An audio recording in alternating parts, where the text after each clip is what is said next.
Bismillahirrahmanirrahim. Izin perkenalkan, nama saya Rian Teguh Santoso. Saya dari TE23G dengan NIM 1156.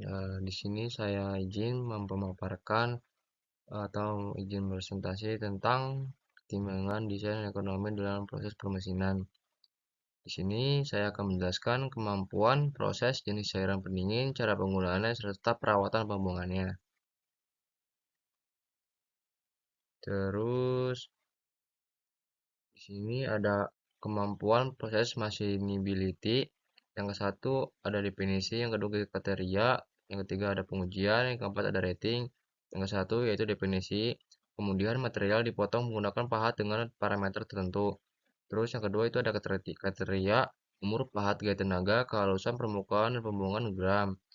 Terus ada pengujian, yang ketiga membandingkan pemotongan material dengan material standar. Terus yang keempat ada rating, performance rating, Mister lebih mudah dipotong atau MR kurang sulit satu dipotong.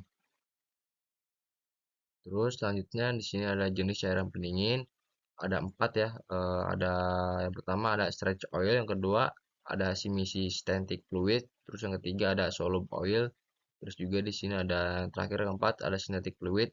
Di sini juga ada masing-masing ya, masing penjelasannya.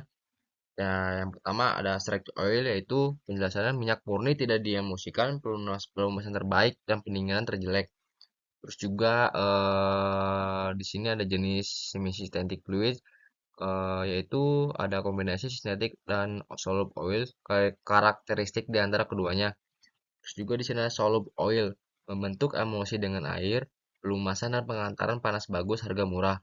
Di sini juga ada synthetic fluid, tidak mengandung minyak bumi, pendinginannya campuran organik atau inorganik. Terus di sini ada juga ada cara pemberian cairan pendingin. Oke, pertama yaitu dibanjirkan. Seluruh benda kaca dibanjiri cairan pendingin dan dari beberapa saluran. Selanjutnya habis dibanjirkan, itu disemprotkan. Cairan pendingin disemprotkan langsung ke daerah pemotongan. Sehabis disemprotkan, langsung dikabutkan, yaitu di mist. Cairan pendingin dikabutkan dengan udara di area potong. Oke, selanjutnya next. Fungsi utama cairan pendingin. Fungsi utama cairan pendingin itu ada tiga ya. Melumasi, mendinginkan, dan membuang beram. Melumasi yaitu melumasi proses pemotongan terutama pada kecepatan mudah. Terus juga ada mendinginkan, mendinginkan badan kerja khususnya pada kecepatan potong tinggi. Terus juga ada membuang beram, membersihkan beram dari daerah pemotong. Jadi itu habis dipotong tuh itu dibersihkan. Yaitu dilumasi, mendinginkan lalu dibuang. Oke, selanjutnya next. Fungsi kedua dan pengaruh cairan pendingin. Oke, di sini fungsinya ada dua. Ternyata itu ada melindungi permukaan dari korosi. Terus ada memudahkan pengambilan beranda kerja. Di sini juga ada pengaruhnya ya. Ternyata yang pertama ada empat. Yang pertama itu memperpanjang umur pahat. Terus yang kedua ada mengurangi deformasi benang kerja karena panas. Terus yang ketiga ada permukaan benang kerja belum menjadi lebih baik. Terus yang keempat ada mengurangi penanganan beram. Oke, mungkin itu pengaruhnya. Eh, Selanjutnya kriteria pemilihan cairan pendingin. Oke, di sini ada kriterianya, yaitu ada kerja proses, penghantaran panas, pelumasan, membuang beram, pembentukan kabut, penjagaan korosi, stabilitas.